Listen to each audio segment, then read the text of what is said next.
Welcome, welcome, welcome, welcome. What a wonderful opportunity this is for all of us. His Holiness will be here in just a moment, but I wanted to say hello to everyone before he gets here. I think there's a lot of people who've been here for the last few days. Can you raise your hand if you've been here for the teachings over the last 3 days? Yeah, a lot of people here.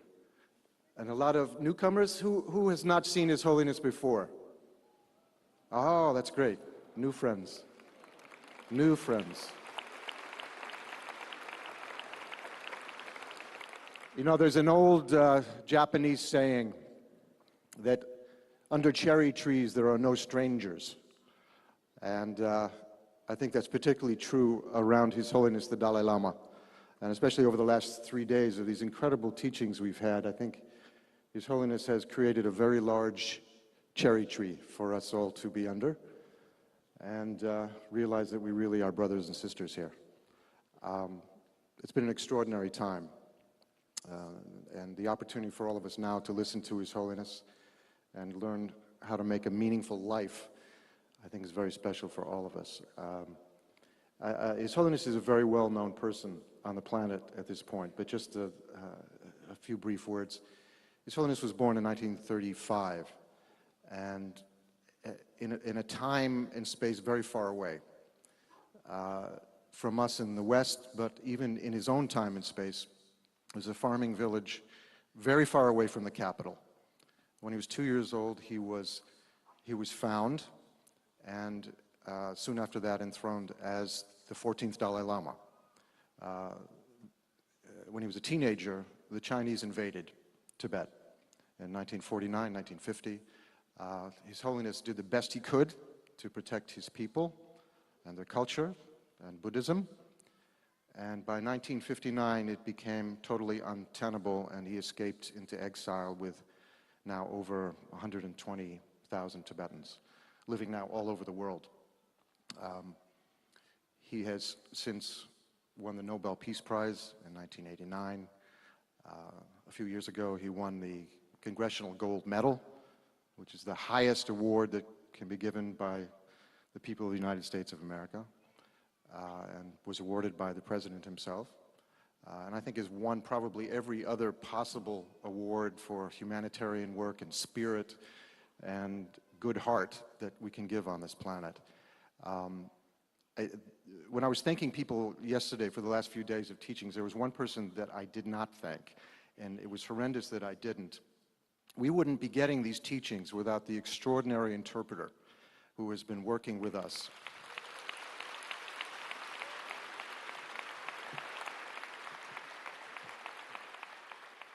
And Thupten Jinpa has just done the most incredible job over the last decade. He's been a personal friend of mine for, I think, almost 25 years now. But there's no way we could get the depth of these extraordinary teachings without his knowledge of English and obviously his knowledge of his Tibetan, of His Holiness, and of deep, deep depth of the teachings, especially on emptiness and shunya. So we really owe almost everything to his interpretations.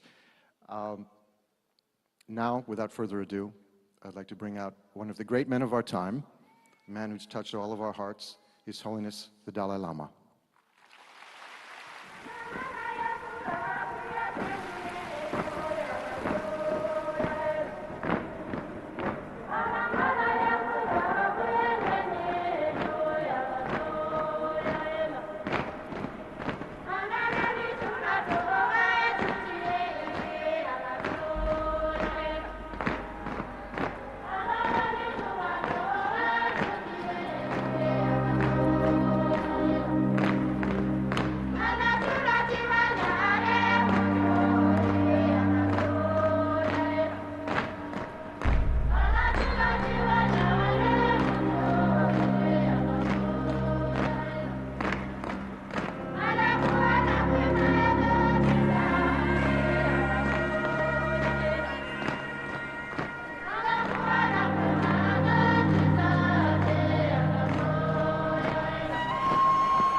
So,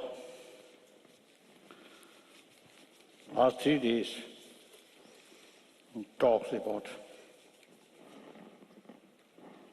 spirituality and particularly about Buddhism. Now today, my talk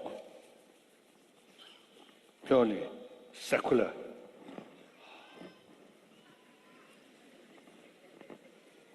Sorry.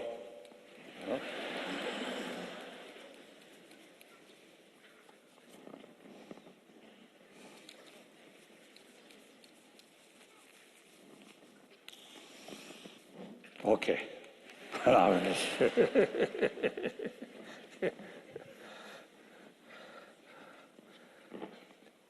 Again, another work.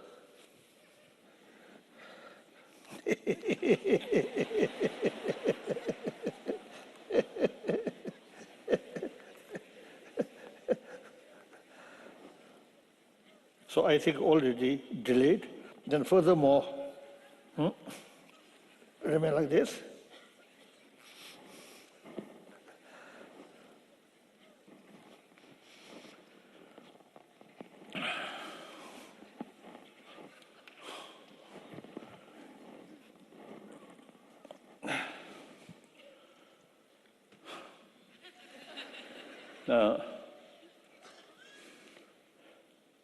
I always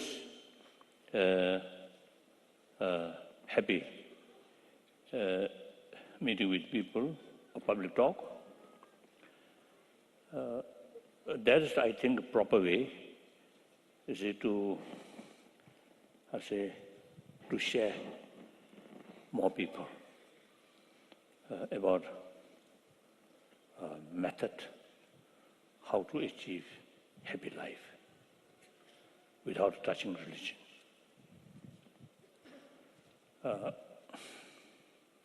So that secular way. But at the same time, I always make clear what is the meaning of secularism. You know, my Indian friend, actually one politician and a former deputy prime minister of India. One time, he told me one of the reasons India, since independence, is very successfully carried a democratic sort of practice or democratic system. The reason is the 1,000 years in India, there is a tradition or habit, different views, different concept. So a lot of sort of disagreement, argue, or criticize. But the person who holds that view usually respect. So he made one example, one tradition, spiritual tradition, they call Charvaka, denying existence of God, or existence of next life, or existence of karma, nothing, just this life, just day-to-day life. So that view, of course, nihilism. The rest of the spiritual tradition criticize that. So that view is nihilistic view, wrong. However, person who holding that view refer rishi. Rishi means sage. Sage. So respect. He mentioned that. So it is very true. The pluralism among different traditions, among pluralism of religion, almost 3,000 years remain that way. So secularism means, according to Indian tradition, respect.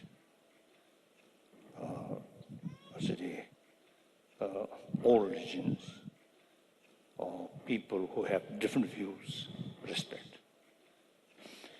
And then, so secularism means respect all religion, no preference of one particular religion. So one ancient non-believer, atheist, also is referred as a sage and respect. So in modern time, non-believer, we must respect them. They're also human beings. And furthermore, they, out of 6 billion, major portion, essentially non-believer. So firstly, we must respect them, and then also, they also want happy life, equal right. And then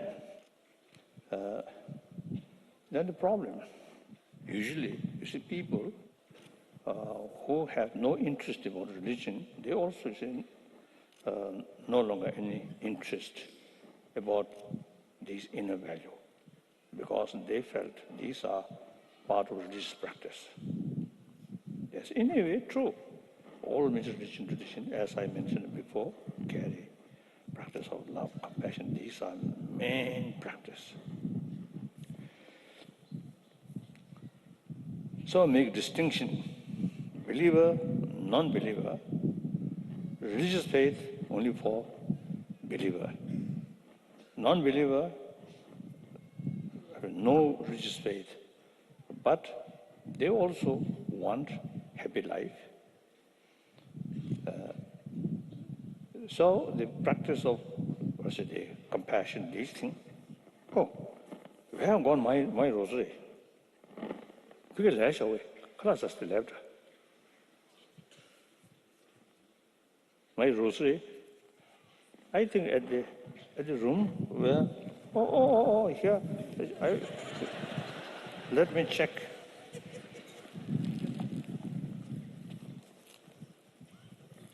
What? Oh, here.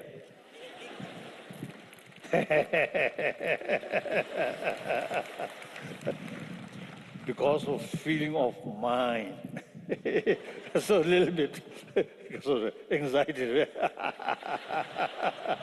So at that very moment, the feeling of I become a little stronger.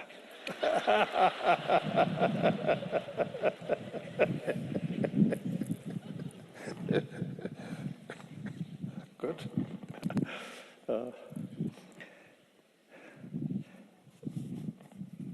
So now, basically, I think I already mentioned, you see, today's world,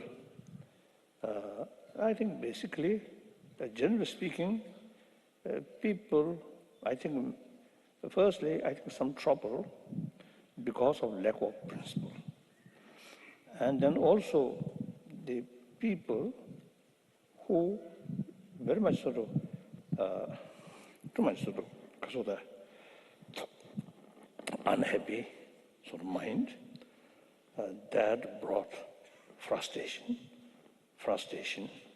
transform violence.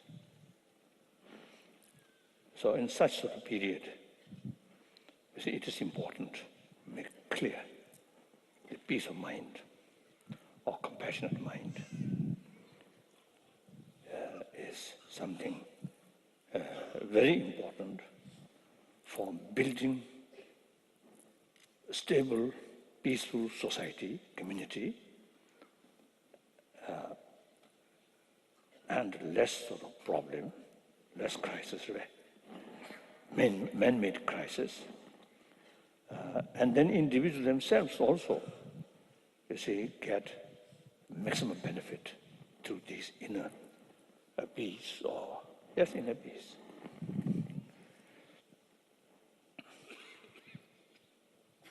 So the basis of promotion of, inner value, mainly our common experience and common sense and the latest scientific finding. These three things. I think I mentioned briefly, I think at the beginning of my teaching. So common experience, we all born from our mother. So all the mammals and also birds, even I think the butterfly, I notice some eggs, the mother, of course they never meeting. So, but the way egg put, they all, I think, 20, 30 of them is put together. I noticed many years ago, in the early 60s, and the veranda, there are some flowers, and some flower is very receptive to receive these eggs. So I noticed within, I think, 1 or 2 days, these eggs hatch. Then this poor, helpless, sort of small caterpillar, they live together.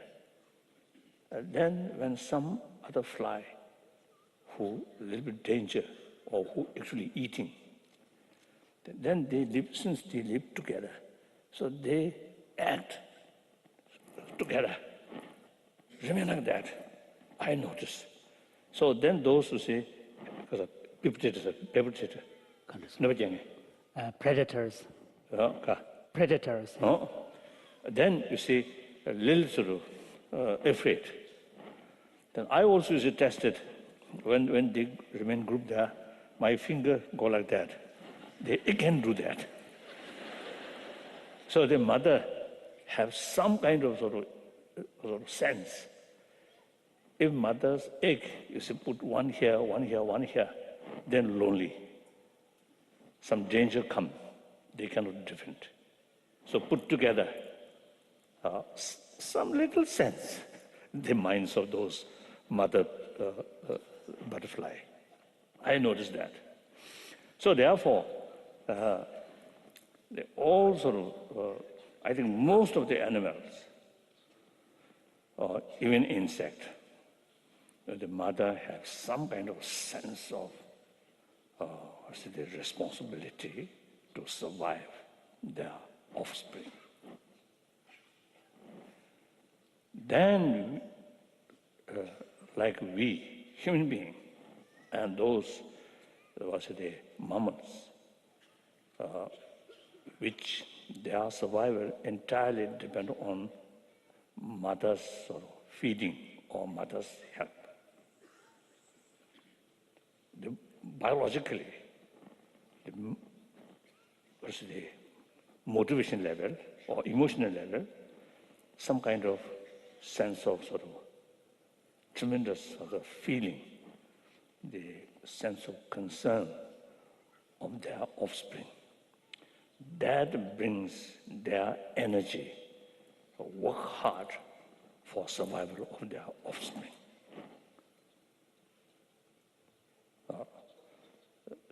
So we belong that, and particularly we survive by mother's milk.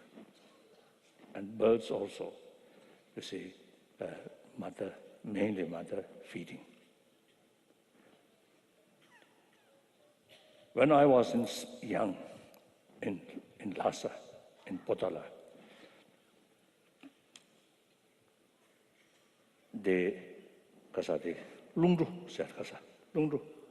Ventilation. Ventilation, I think, ventilation. In Potala sort of building, very high. So usually, you see, yellow, dark, or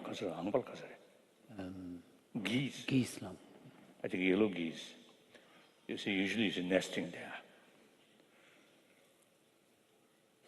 So when the egg hatch, then within, I think, few hours, since these birds no milk, And you see, these birds no sort of ability to feeding from distance. Small birds and some other birds, you see, they fly and collect food and feeding, like pigeons. But these birds, I don't know. After only a few hours, you see, the mother is pushing their child from that nest very high. I think but sometimes 3 stories high. So then these youngsters, very beautiful, really wonderful, very beautiful, then faint. So that moment, sometimes dogs also come. Sometimes Eagles. eagles and crows. Also, you see, as a pickup. Occasion. So then, I asked the concerned sort of sweepers on the particular area, when those youngsters fell down, and then collect and bring to Nobulinga, where some pond there. So we can protect from danger of eagles or these things. So then, when they collected these youngsters, put in basket. From Potala up to Nobulinga, when the sweeper bringing that basket, the mother almost walking up to Nobulinga, few kilometers. And the father, little distance fly, then wait, and then again fly, wait. But the mother, whole sort of distance used to go like that. And then I noticed when the concerned people brought to me about the basket, then mother shouting, so ready to sacrifice their own life for the sake of their offspring. This not come from religion, not come from constitution or law, but by nature. So we human beings also is like that.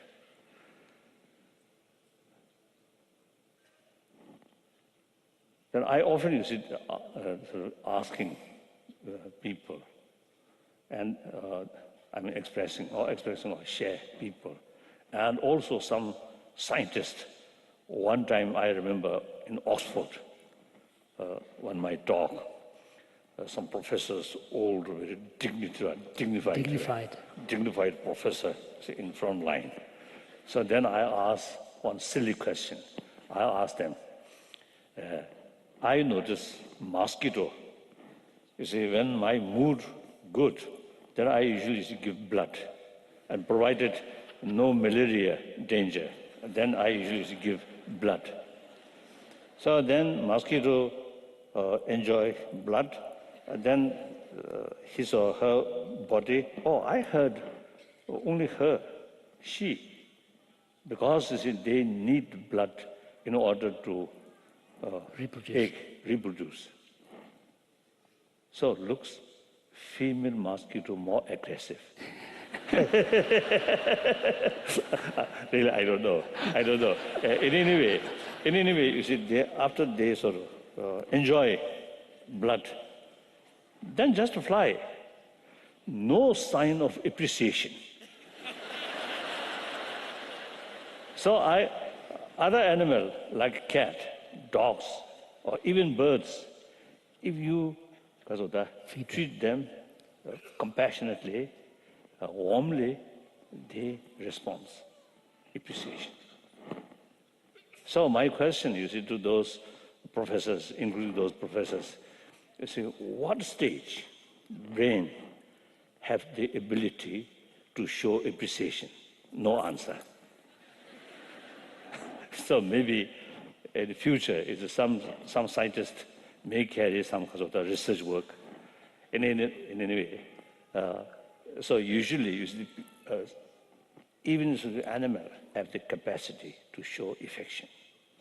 and to show sense of concern of their well-being. So we obviously, human being, after our birth, several years, their survival depend on others' care. So that's the way we grown up. And according to scientists, one of my old friend scientist, Bob Bob Livingston. Livingston, now no longer. He once told me, after birth, few weeks, simply mothers touch the boy or the child. This is a very important factor for proper enlargement about their brain.